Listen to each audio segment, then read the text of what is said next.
Hello everybody, मैं अनीस सिंह कलूरिया एक बार फिर से वेलकम करता हूँ हाई एम्स ट्यूटोरियल पर। मैं उम्मीद करता हूँ आप फिट एंड फाइन होंगे और आपकी स्टडी एकदम बढ़िया चल रही होगी। वेल गाइस, आज हम इंपॉर्टेंट न्यूमेरिकल्स करेंगे। हमारा जो फर्स्ट यूनिट है क्लास 12 फिजिक्स का इलेक्ट्रोस्टैटिक्स का, जितने भी हमारे पास इंपॉर्टेंट न्यूमेरिकल्स है वो आज हम डिस्कस करेंगे। और साथ में जितने हमारे पास इंपॉर्टेंट कंसेप्चुअल क्वेश्चन होते हैं, आपको पता है आपके एग्जाम में जो आपका क्लास 12 फिजिक्स का जो बोर्ड एग्जामिनेशन होगा उसमें आपको पता है हमारे पास बच्चे थ्योरी तो कर लेते हैं, सारे जो डेरिवेशंस होते हैं वो कर लेते हैं, लेकिन जहाँ पे बच्चों को प्रॉब्लम होती है वो होता है न्यूमेरिकल क्वेश्चन। 10 से 12 मार्क्स का हमारे पास न्यूमेरिकल क्वेश्चन रहता है और कुछ हमारे पास कंसेप्चुअल क्वेश्चंस भी रहते हैं जो कि काफी इंपॉर्टेंट होंगे। सो गाइस शुरू करते हैं। हमारे पास फर्स्ट क्वेश्चन क्या दिया हुआ है, हमें दिया हुआ है Q1 plus Q2 equals to 0। ये किसको सिग्निफाई कर रहा है? हमें क्या दिया हुआ Q1 plus Q2 equals to 0, ये क्या शो कर रहा है? तो सीधे सीधे मैं आपको बता दूं, अगर मैं इधर से फर्स्ट क्वेश्चन है ये मेरे पास, अगर मैं Q2 को राइट हैंड साइड में ले जाता हूं तो मेरे पास माइनस Q2 आ जाएगा। और इसका क्या मतलब है? Q1 equals to Q2, Q1 equals to Q2 और बीच में हमारे पास साइन क्या माइनस क्या। आपको पता है इलेक्ट्रिक डाइपोल क्या होता था? हमारे पास इलेक्ट्रिक डाइपोल कुछ इस तरह से होता था, माइनस Q प्लस Q और सेपरेटेड बाय डिस्टेंस ट्वाइस। तो ये किसको शो कर रहा है? ये एक इलेक्ट्रिक डाइपोल को शो कर रहा है, क्योंकि इलेक्ट्रिक डाइपोल क्या होता है हमारे पास, जिसमें हमारे पास चार्ज क्या होता है? इक्वल होता है और separated by distance twice. It consist of a pair of equal and opposite charges. तो यहां से दोनों मेरे पास Q1 और Q2 इक्वल है और बीच में डिस्टेंस हमारे पास ट्वाइस होता है। ये आपको पता है इलेक्ट्रिक डाइपोल। तो सीधे सीधे लिखना है it shows an electric dipole. तो आप लिख सकते हो इसमें it shows an electric dipole, electric dipole. Hopefully आपको समझ आया होगा। अब मैं नेक्स्ट क्वेश्चन की बात करूं तो मेरे पास सेकंड क्वेश्चन क्या दिया हुआ? Number of electrons in 1 coulomb of charge will be. हमें बताना है 1 कूलम ऑफ चार्ज में कितने हमारे पास इलेक्ट्रॉन होंगे। सबसे पहले आपको पता है चार्ज किसके इक्वल होता है? हमारे पास जो चार्ज होता है वो किसके इक्वल होता है? वो हमारे पास किसके इक्वल होता है? Plus minus N E. या सीधे लिखो आप, चार्ज किसके इक्वल होता है? एन ई के। ये मेरे पास चार्ज है, ये एन होता है नंबर ऑफ इलेक्ट्रॉन्स और ई होता है चार्ज ऑफ एन इलेक्ट्रॉन। अब अगर मैं यहां से एन निकालूं, मुझे तो एन निकालना है, सेकंड क्वेश्चन है मेरे पास, मुझे यहां से एन निकालना है कि नंबर ऑफ इलेक्ट्रॉन्स कितने होंगे मेरे पास। ये मेरे पास आ गए charge upon E. Number of electron मेरा किसके इक्वल होता है? चार्ज अपॉन ई। और हमें कितना चार्ज दिया हुआ है? 1 कूलम चार्ज। तो Q की जगह पे मैं 1 कूलम लिख दूंगा, सीधे 1 भी लिख सकते हो, अब यूनिट अभी दिखाना जरूरी नहीं है। और इलेक्ट्रॉन, आपको पता है चार्ज ऑफ एन इलेक्ट्रॉन कितना होता है? इलेक्ट्रॉन पे चार्ज कितना होता है? 1.6 into 10 raised to power minus 90। और जब मैं इसको ऊपर लूंगा तो ये प्लस में हो जाएगा और 1 अपॉन 1.6 को अगर आप सिंपलीफाई करोगे तो मैं सीधे बताता हूँ, इसको अगर आप सिंपलीफाई कर लेना कैलकुलेटर में, हमारे पास कितना आएगा answer? 6.25। 6.25 into 10 raised to power 18 electrons. तो नंबर ऑफ इलेक्ट्रॉन्स कितने होंगे मेरे पास? 1 कूलम ऑफ चार्ज में कितने होंगे? 6.25 into 10 raised to power 18 electrons. अब नेक्स्ट क्वेश्चन मेरे पास क्या दिया हुआ है? What is the dimensional formula for epsilon not. हमें क्या बोल रहा है? एप्सिलॉन नॉट का डायमेंशनल फार्मूला क्या होगा? सीधे सीधे मैं इधर बता देता हूं आपको, होपफुली आपको इतना समझ आ रहा होगा। अब मुझे डायमेंशनल फार्मूला निकालना है, किसका निकालना है? एप्सिलॉन नॉट का। इसका मुझे डायमेंशनल फार्मूला निकालना है। कैसे निकालेंगे? सीधे आप कूलम्ब्स लॉ पे आ जाओ। कूलम्ब्स लॉ क्या बोलता है? F equals to 1/4 pi epsilon naught Q1 Q2 upon R3। और ये epsilon naught होता क्या? Absolute permittivity of free space। अब यहाँ से अगर मैं epsilon naught का फार्मूला निकालूं तो epsilon naught किसके इक्वल हो जाएगा? यहाँ से मैंने F को क्रॉस मल्टीप्लाई में ले आया और epsilon naught को इधर ले आया, Q1 Q2 upon R2, बाकी सब ऐसे लिखा। आपने क्या करना है? इसका डायमेंशन फार्मूला निकालना है। तो सीधे सीधे मैं चार्ज की डायमेंशन, आपको पता है चार्ज किसके इक्वल होता है? चार्ज मेरे पास किसके इक्वल होता है? IT के, करंट इनटू टाइम के इक्वल होता है। और करंट की डायमेंशन होती है मेरे पास A और टाइम की डायमेंशन होती है T। तो चार्ज की डायमेंशन क्या है? AT। चार्ज की डायमेंशन मैंने लिख दी 80। अगेन एक चार्ज हो रहा है, इसकी डायमेंशन भी मेरे पास क्या हो जाएगी 80। और फोर्स की डायमेंशन मेरे पास क्या होती है ml t-। और डिस्टेंस की डायमेंशन होती है l, तो डिस्टेंस का स्क्वायर है, इसकी क्या हो जाएगी l का स्क्वायर। होपफुली आपको इतना समझ आया होगा। अब आगे a इंटू ए मेरे पास आ गया a square, t into T मेरे पास कितना आ गया t स्क्वायर। इस तरह से मैंने सिंपलीफाई किया। m एज इट इज रहा, l इंटू l स्क्वायर हो गया l क्यूब, t माइनस 2 है पावर, फिलहाल माइनस 2 लिख दो, फिर आगे इसको अब आप एक काम करो, m को ऊपर ले जाओ तो m माइनस में 1 हो जाएगा, l को ऊपर ले जाओ l रेशो और माइनस 3 हो जाएगा, इस t को ऊपर ले जाओगे तो t रेशो और 4 हो जाएगा और a square as it is. अब मेरे पास जो एप्सिलॉन नॉट की डायमेंशन होगी, इसकी डायमेंशन क्या होगी m-1, m रेशो और -1, l रेशो और -3, t रेशो और 4 और a रेशो और स्क्वायर। सो गाइस अब मेरे पास नेक्स्ट क्वेश्चन क्या रहेगा, the electric force between two charges at a given distance is F Newton, what will be the force if the distance is made half. हमें क्या बोल रहा है, दो चार्जेस हमारे पास, उनके बीच में मेरे पास फोर्स कितनी F दी हुई है। मेरे पास दो चार्जेस हैं Q1 और Q2। आपको पता है कूलम्ब्स लॉ क्या बोलता है, ये मेरे पास होता है कूलम्ब्स लॉ। मुझे कहते दो ऑब्जेक्ट, दो चार्जेस के बीच में मेरी फोर्स कितनी F है, ये मुझे दिया होगा। अब हमें पूछा है what will be the force if the distance is made half. अगर मैं इस डिस्टेंस को हाफ करूं, ये डिस्टेंस मेरा क्या होता है दो चार्जेस के बीच का डिस्टेंस। ये मेरे पास एक चार्ज Q1 है मान के चलो, एक चार्ज Q2 है, तो इन दोनों का बीच का डिस्टेंस कितना होता है r। तो ये r हुआ है मेरा। अगर मैं इस डिस्टेंस को हाफ करूं तो मेरी जो फोर्स होगी उस पे क्या फर्क पड़ेगा। अब मैं मान के चलता हूं कि जब मैंने हाफ किया तो मेरे पास फोर्स, जो न्यू फोर्स आई मेरे पास, वो कितनी आ गई F डैश आ गई। चार्जेस मैंने एज इट इज रखे।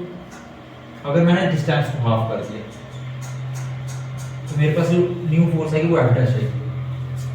अब मैं क्या करूंगा, यहां से ये 2 का स्क्वायर 4 होता है तो ऊपर चला गया 4, तो k q1 q2 upon r का स्क्वायर एज इट इज।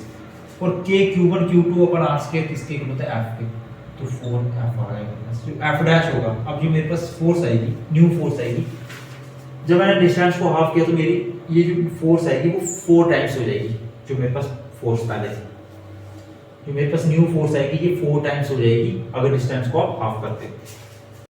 अब इधर से आपको ऐसे भी क्वेश्चन पूछ सकता था, आपको बोल सकता है कि अगर डिस्टेंस को हाफ करूं मैं और चार्जेस को डबल कर दूं, हर एक चार्ज, दो चार्ज है मेरे पास, अगर दोनों चार्ज को मैं डबल कर दूं तब मेरे पास न्यू फोर्स कितनी आएगी। अगर आप चार्ज को डबल करते हो और इस चार्ज को भी, तो 4 आ गया ऊपर मेरे पास, 2 × 2 4, और नीचे अब मेरे पास कितना था, हाफ किया मैंने इसको। अगर मैं इसको डबल कर देता हूँ और डिस्टेंस को भी डबल कर देता हूँ तो मेरे पास 4 से 4 कट गया, तो फोर्स पे कोई इम्पैक्ट नहीं होगा। तो इस तरह से आपको पूछ सकता है, कभी पूछेगा कि फोर्स को बढ़ा लूं मैं, डिस्टेंस को बढ़ा लूं तो चार्ज पे, इस तरह से पूछ सकता है। अब आगे मुझे क्या दिया, नेक्स्ट क्वेश्चन मेरे पास रहेगा। अब मेरे पास क्वेश्चन नंबर ये कौन सा मेरे पास 5th क्वेश्चन रहेगा। अगर हमने 4 क्वेश्चन देख लिए, अब मेरे पास ये 5th क्वेश्चन रहेगा। क्या दिया हुआ मुझे, 2 balls कैरिंग चार्जेस +3 and -3। हमारे पास दो स्फीयर हैं, या बोल सकते हो आप 2 balls हैं आपके पास। तो क्या चार्ज, एक ने कितना चार्ज कैरी किया हुआ है 3 माइक्रोकूलम, और एक ने कितना किया हुआ है -3 माइक्रोकूलम। ये दोनों एक दूसरे को अट्रैक्ट कर रहे हैं विद ए फोर्स F। इन दोनों के बीच में कौन सी फोर्स लग रही है, F। इन दोनों के बीच में फोर्स कौन सी लग रही है, F। If each charge is +3 microcoulomb, if each charge is 3 microcoulomb is added to both sides। अगर चार्ज 3 माइक्रोकूलम अगर मैं दोनों बाल्स में अगर ऐड करूंगा, मतलब इस चार्ज में अगर मैं 3 माइक्रोकूलम ऐड करूं और इस चार्ज में भी 3 माइक्रोकूलम ऐड करूं, तो हमें क्या पूछ रहा है, अब मेरे पास जो फोर्स होगी वो क्या होगी। सबसे पहले आपको पता है सीधे, अगर मैं इस चार्ज को मैं लेट कर लेता हूं Q1, इसको लेट कर लेता हूं Q2, तो अब अगर मैं, मेरे पास Q1 कितना है 3 माइक्रोकूलम है, लेकिन अगर इसमें 3 कूलम चार्ज को मैं ऐड करता हूं, 3 माइक्रोकूलम चार्ज को, तो मेरे पास कितना आ जाएगा 6 माइक्रोकूलम। और अगर मैं -3 माइक्रोकूलम में +3 माइक्रोकूलम को ऐड करूंगा तो 0 माइक्रोकूलम आ जाएगा मेरे पास। तो Q1 और Q2 मेरे पास क्या हो जाएंगे 6 माइक्रोकूलम और 0 माइक्रोकूलम। और हमें फोर्स पूछ रहा है, अगर आपने 3 माइक्रो कूलम चार्ज को ऐड किया दोनों चार्जेस में, तो आपके पास जो अब फोर्स होगी वो कितनी होगी? आपको पता है कूलम्स लॉ क्या बोलता है? कूलम्स लॉ ये होता है F equals to Q K1 K2 upon F equals to K Q1 Q2 upon R square. देखो यहाँ पे हमारे पास Q2 चार्ज कितना है? 0 है। तो अगर यहाँ पे मैं 0 पुट करता हूँ, अगर यहाँ पे 0 इंटू Q1 ये सारा कर दो तो मेरे पास फोर्स कितनी आ जाएगी? 0 आएगी। 0 इसी भी नंबर के साथ मल्टीप्लाई करोगे तो 0 आएगा। तो मेरे पास जो नेट फोर्स आएगी, जो मेरे पास न्यू फोर्स आएगी, जब मैंने 3 कूलम चार्ज ऐड किया तो मेरे पास कितनी आएगी? 0 आएगी। अब मेरे पास नेक्स्ट क्वेश्चन क्या दिया हुआ है? हमें बोला 2 positive charges which are 0.1 meter apart repel each other with a force of 18 newton. और साथ में क्या बोल रहा है? If the sum of the charges भी 9 माइक्रो कूलम। हमारे पास दो चार्जेस हैं, एक Q1 चार्ज है मेरे पास, एक Q1 चार्ज है और एक Q2 चार्ज है। दोनों का सम मेरे पास कितना है? 9 माइक्रो कूलम। अब अगर इधर से अगर मैं Q1 की वैल्यू निकाल देता हूं, मेरे पास कितना आ जाएगा?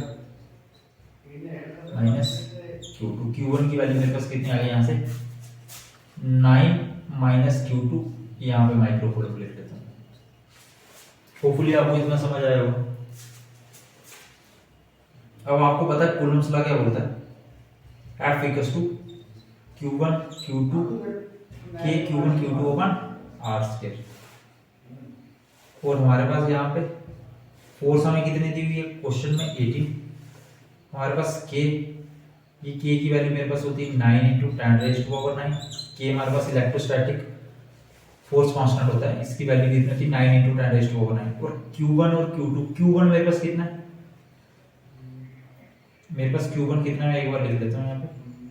Q1 मेरे पास कितना है? 9 इंटू Q2, और Q2 को मैंने Q2 एज इट इज रखा। और ये मेरे पास माइक्रो कूलम में था। अगर मैं कूलम में चेंज करता हूँ, अगर 9 माइनस Q2 को मैं कूलम में चेंज करूंगा तो माइक्रो कूलम को अगर कूलम में चेंज करूंगा तो 10⁻⁻6 से मल्टीप्लाई कर, इसको भी मैंने चेंज कर लिया और इसको भी कर लिया। तभी मैंने दो बार 10⁻⁻6 से मल्टीप्लाई किया।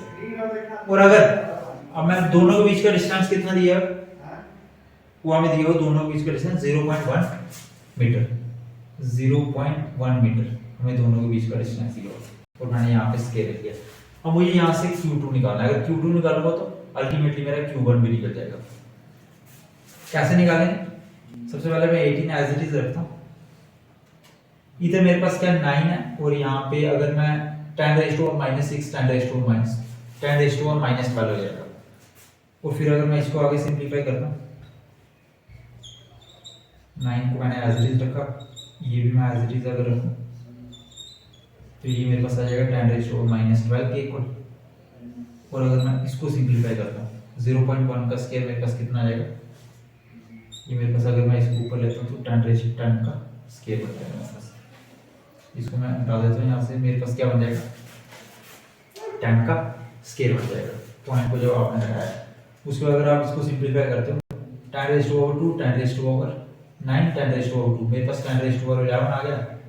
तो इसको इसके साथ अगर तो 10⁻−1 आ जाएगा।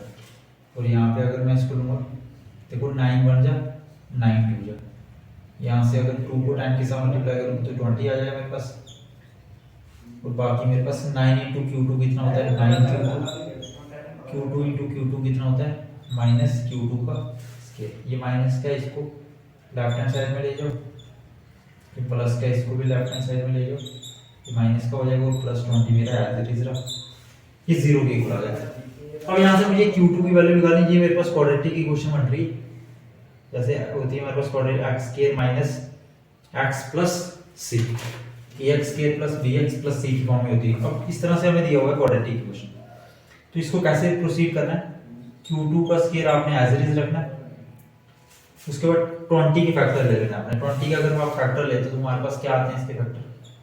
4 5 जा 5 बन जा, 4 और 5 आते हैं। 4 और 5 को आपने इस तरह से एडजस्ट करना है, प्लस या प्लस करके मेरे पास कितना आना चाहिए? 9, प्लस माइनस करके मेरे पास कितना आना चाहिए? 9, और मल्टीप्लाई करके कितना आना चाहिए? 20 प्लस 20 एज इट इज। इसको अगर आप सिंप्लीफाई करते हो, Q2 मैंने यहाँ से कॉमन ले लिया तो Q2 माइनस मेरे पास कितना आ जाएगा? 5, और माइनस 4 अगर कॉमन ले लेते हो Q2 minus 5 which is equals to 0। तो यहाँ से मेरा Q2 कितना आ गया, यहाँ से मेरे पास Q2 की वैल्यू आ गई 4 और 5। Q2 की वैल्यू मेरे पास कितनी आ गई, यहाँ से मेरे पास चार्ज कितना आ गया 4 और 5। अगर आप Q2 को 4 लेते हो मान के चलो, यहाँ पे तो Q2 की दो वैल्यू कोई सी भी एक ले लो। अगर Q2 की वैल्यू मैं कितना लेता हूँ 4, अगर Q2 की वैल्यू मैं 4 माइक्रोकूलम लेता हूँ, तो Q2 अगर 4 माइक्रोकूलम लेता हूँ तो Q1 कितना होगा, इधर Q2 की यहाँ पे 4 डाल दो, 9 - 4 5 आ गया। Q1 कितना आ गया 5। तो मतलब मेरा Q1 और Q2 की वैल्यू कितनी आ गई 4 माइक्रोकूलम और 5 माइक्रोकूलम, तभी तो प्लस करके 9 माइक्रोकूलम बनेगी। तो ये मुझे Q1 और Q2 निकालना था। अब कुछ कंसेप्चुअल क्वेश्चंस होंगे हमारे पास। आज हमें बोल रहा है why do electric field lines never intersect each other. हमें बोल रहा है दो इलेक्ट्रिक फील्ड लाइंस जो हैं वो एक दूसरे को इंटरसेक्ट क्यों नहीं करती हैं। इसका क्या रीजन है मैं बताता हूँ आपको। देखो अगर मेरे पास एक इलेक्ट्रिक इस तरह से बनाई है मैंने, एक इलेक्ट्रिक फील्ड लाइन इस तरह से बनाई है। अगर दो इलेक्ट्रिक फील्ड लाइन एक दूसरे को इंटरसेक्ट कर लेती हैं मान के चलो, then at the point of intersection, अब इन दोनों इलेक्ट्रिक फील्ड्स के जो पॉइंट ऑफ इंटरसेक्शन है, आपको पता है आपने इलेक्ट्रिक फील्ड लाइन की प्रॉपर्टी पढ़ी थी कि इलेक्ट्रिक फील्ड लाइन पे किसी भी पॉइंट पे उसके अगर उस पॉइंट पे अगर मैं टेंजेंट बनाता हूँ और वो टेंजेंट उस पॉइंट पे इलेक्ट्रिक फील्ड इंटेंसिटी की डायरेक्शन बताएगा। सिमिलरली अगर इसका मैं टेंजेंट बनाता हूँ इस तरह से, इस पॉइंट पे ये टेंजेंट इस इलेक्ट्रिक फील्ड इंटेंसिटी की डायरेक्शन बताएगा। उसके बाद अब ऐसा पॉसिबल ही नहीं कि एक पॉइंट पे दो टेंजेंट मेरे बन रहे हैं और दो टेंजेंट दो डायरेक्शन बताएंगे। एक पॉइंट पे मेरे पास यहाँ पे दो डायरेक्शन आ रही है विच इज नॉट पॉसिबल। तो इसीलिए मेरी जो इलेक्ट्रिक फील्ड लाइंस है वो इंटरसेक्ट नहीं करती है एक दूसरे को। ये सीधी आपने इलेक्ट्रिक फील्ड लाइंस की प्रॉपर्टी लर्न कर लेनी है। इलेक्ट्रिक फील्ड लाइन की प्रॉपर्टी क्या थी मेरे पास कि दो इलेक्ट्रिक फील्ड लाइंस मेरी इंटरसेक्ट नहीं करती हैं, क्योंकि अगर दो इलेक्ट्रिक फील्ड लाइंस इंटरसेक्ट करेंगी तो एक पॉइंट पे दो टेंजेंट बन जाएंगे और वो दो डायरेक्शन देंगे विच इज नॉट पॉसिबल। अब हमें आगे बोल रहा है draw the electric field lines for an isolated positive charge और नेगेटिव चार्ज। सीधे पॉजिटिव चार्ज की अगर मैं बात करूं, हमें positive charge plus Q charge की वजह से इलेक्ट्रिक फील्ड लाइन बनाना है। तो पॉजिटिव इलेक्ट्रिक फील्ड लाइन हमेशा पॉजिटिव चार्ज की वजह से बाहर की तरफ होती है। पॉजिटिव चार्ज में हमारे पास जब भी इलेक्ट्रिक फील्ड लाइन बनाते हैं पॉजिटिव चार्ज हमारे पास बाहर की तरफ होती है। और नेगेटिव चार्ज के लिए अगर मैं इलेक्ट्रिक फील्ड लाइन बनाऊं, अगर मैं इधर बना देता हूं, अगर नेगेटिव चार्ज के लिए बनाऊं तो ये अंदर की तरफ होगा, इलेक्ट्रिक फील्ड लाइन की डायरेक्शन अंदर की तरफ होगी। इस तरह से आपने दिखा देना, ये आपने दिखा देना अंदर की तरफ। और अगर इलेक्ट्रिक डायपोल की पूछेगा तो इलेक्ट्रिक डायपोल में क्या होता है पॉजिटिव से नेगेटिव की तरफ होता है। अब हमें क्या पूछ रहा है draw electric field due to an electric dipole. Electric dipole की वजह से मुझे इलेक्ट्रिक फील्ड लाइन बतानी है। तो आपको पता है इलेक्ट्रिक डायपोल क्या होता है हमारे पास इक्वल एंड अपोजिट हमारे पास चार्ज होता है। इसलिए ये मैंने बना दिया, ऐसे दिखा देता हूं। अब आपको पता है इलेक्ट्रिक फील्ड लाइन मुझे डायपोल की वजह से बनानी है, तो इलेक्ट्रिक फील्ड लाइन हमेशा पॉजिटिव से नेगेटिव की तरफ जाती है, पॉजिटिव चार्ज से नेगेटिव चार्ज की तरफ जाती है हमेशा। ये इंटरसेक्ट नहीं करेंगे हमारे पास हमेशा electric field line positive charge से नेगेटिव चार्ज की तरफ जाती है। ये मेरे पास पॉजिटिव से नेगेटिव की तरफ जा रही है और पॉजिटिव से बाहर भी जाती है हमारे पास इलेक्ट्रिक फील्ड लाइंस। ये मैं पॉजिटिव से बाहर दिखा रहा हूं और नेगेटिव से अंदर आती है, नेगेटिव से अंदर। तो ये मेरे पास इलेक्ट्रिक डायपोल की वजह से मेरे पास क्या इलेक्ट्रिक फील्ड लाइंस है। तो आप लिख सकते हो यहाँ electric field lines, electric field हमारे पास है, इलेक्ट्रिक फील्ड लाइंस है इलेक्ट्रिक डायपोल की वजह से। अब नेक्स्ट क्वेश्चन मेरे पास क्या दिया, right the dimension formula of dipole movement. Dipole movement आपको पता है क्या होता है, डायपोल मूवमेंट मेरे पास किसकी इक्वल होता है चार्ज इनटू ट्वाइस है। और किससे डिनोट करते हैं डायपोल मूवमेंट को, P से डिनोट करते हैं। इसकी क्या हमारे पास डायमेंशन होगी, चार्ज की डायमेंशन आपको पता है क्या होती है 80, ट्वाइस से मेरा होता है दो, हमारे पास ट्वाइस से क्या होता है डिस्टेंस होता है और डिस्टेंस की डायमेंशन क्या होती है L। तो डायपोल की डायमेंशन मेरे पास क्या बन जाएगी LT। अगर मैं M0 ले लूं M0 LT और ये मेरे पास किसकी डायमेंशन बन गई डायपोल मूवमेंट की। अब हमें आगे क्या दिया फॉर ए डायपोल, हमारे पास आगे न्यूमेरिकल रहेगा। हमें बोल रहा है फॉर ए डाइपोल चार्ज कितना दिया हमें plus minus twice into 10⁻⁶ coulomb. हमारे पास एक इलेक्ट्रिक डाइपोल दिया, उसमें हमारे पास चार्ज कितना है प्लस माइनस ट्वाइस इंटू 10⁻⁻⁶ और ट्वाइस से हमारे पास कितना दिया होगा 0.01 मीटर दिया होगा हमारे पास। और हमें बोल रहा है calculate the maximum torque for this dipole if electric field intensity हमारे पास अगर कितनी है, अगर हमारे पास इलेक्ट्रिक फील्ड कितनी है, इसने इलेक्ट्रिक फील्ड कितनी दी हुई है, इलेक्ट्रिक फील्ड हमारे पास कितनी 5 इंटू 10⁵ न्यूटन पर। तो आपको पता है जब आप इलेक्ट्रिक डाइपोल को यूनिफॉर्म इलेक्ट्रिक फील्ड में डालते हो, जब इलेक्ट्रिक डाइपोल को आप इलेक्ट्रिक फील्ड में डालते हो तो उस पर टॉर्क कितनी लगती है, टॉर्क हमारे पास उसमें कितनी लगती है PE साइन ऑफ थीटा। लेकिन हमें ये टॉर्क निकालने, लेकिन मैक्सिमम टॉर्क निकालने, और हमारे पास ये टॉर्क मैक्सिमम कब होगी, आपको पता है ये टॉर्क मेरे पास मैक्सिमम कब होगी जब मेरे पास साइन थीटा मैक्सिमम, और साइन थीटा मैक्सिमम, तो साइन थीटा की मैक्सिमम वैल्यू क्या होती है 1, मतलब साइन 90 पे 1 होता है मेरे पास। तो मैक्सिमम टॉर्क मेरे पास किसके इक्वल आएगी PE। होपफुली आपको इतना पता चला होगा। और P मेरे पास होता है डाइपोल मोमेंट, ये किसके इक्वल होता है Q इंटू ट्वाइस A। और इलेक्ट्रिक फील्ड मेरे पास एज इट इज मैं रखूंगा, मेरे पास वैल्यू जितनी मैं पुट कर दूंगा यहाँ पर। चार्ज मेरे पास कितना है 2 इंटू 10⁻⁻⁶, ट्वाइस से मेरे पास कितना है 0.01, और इलेक्ट्रिक फील्ड मेरे पास कितनी 5 इंटू 10⁵। इसको सिंप्लीफाई कर लेना, मैं सीधे सीधे आंसर लिख लेता हूँ 10 इंटू 10⁻⁻3। तो मेरे पास टॉर्क है, टॉर्क का यूनिट क्या होगा मेरे पास, टॉर्क का यूनिट क्या होता है मेरे पास न्यूटन मीटर। तो ये मेरे पास टॉर्क आ गया 10 इंटू 10⁻³ न्यूटन मीटर।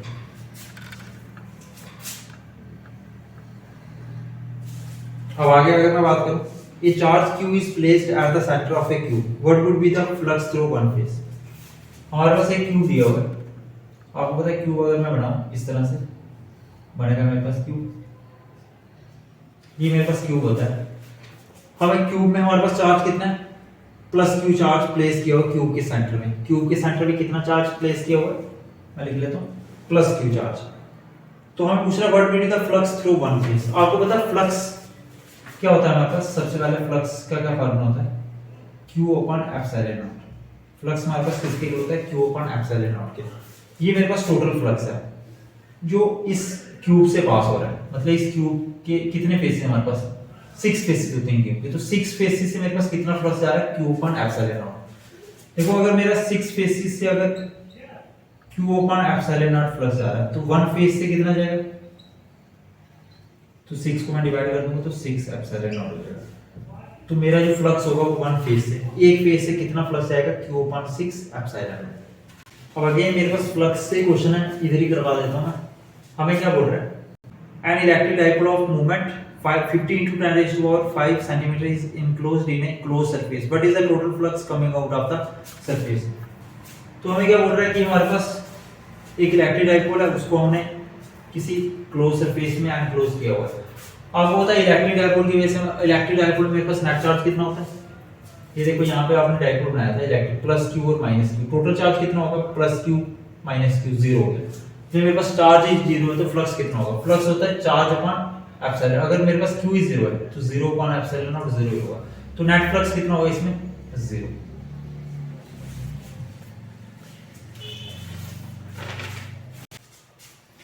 अब आगे मेरे पास क्या दिया हुआ है, two equal charges are separated by a distance of 2 meter in free space, calculate the magnitude of charges so that the force between them is equal to the weight of 20 kg child. सबसे पहले मैं ये रब कर लेता हूं फिर बताता हूं। सो गाइस आपने क्वेश्चन अभी देखा, उसके बाद हमें क्या क्या बोल रहा है इसमें Q1 और Q2 किसके इक्वल दिया हुआ, Q1 और Q2 हमें दोनों इक्वल दिए, मैंने लेट कर लिए Q के इक्वल, और दोनों के बीच का डिस्टेंस कितना है ट्वाइस दिया हुआ है, 2 दिया हुआ है, 2 मीटर है दोनों के बीच का डिस्टेंस। और इन दोनों की चार्जेस के बीच में जो फोर्स है वो किसके इक्वल है वेट ऑफ 20 kg चाइल्ड के। तो मेरे पास m कितना है 20 kg। सीधे सीधे आपने लिखना है फोर्स किसके इक्वल होती है हमारे पास कूलम्स लॉ के according K Q1 Q2 upon R square के। हमें निकालना क्या है, यहाँ से Q1 और Q2 की वैल्यू निकालनी है।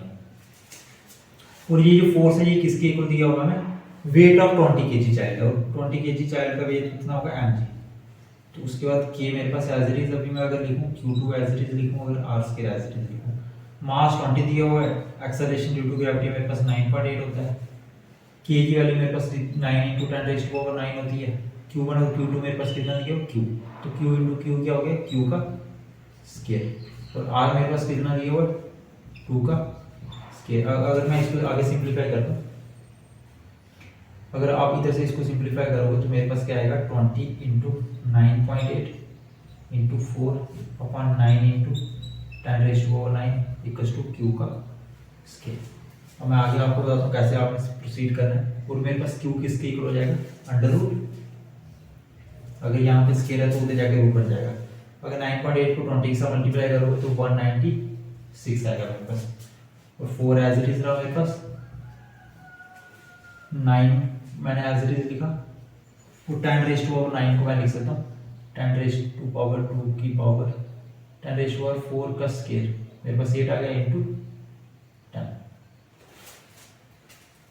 ये मैंने इसको 10⁻⁹ को लिखा हुआ है 10⁻⁴ का स्क्वायर इंटू 10, बेसिस में से पावर आ रहा है तो 10⁻⁹ आ जाएगा। आपको पता है 196 का रूट मेरे पास कितने होता है, 114 होता है, 4 का रूट कितना होता है, 2 होता है, 9 का रूट मेरे पास कितना होता है, 3 होता है, और 10⁻⁴ का स्क्वायर का रूट क्या होगा, स्क्वायर से ये 2 कट जाएगा तो क्या आएगा 10⁻⁴, और पीछे मेरे पास क्या बच रहा है 10 की पावर 1, इसको ऊपर लूंगा तो अंडर रूट में 10⁻⁻1 लिख रहा,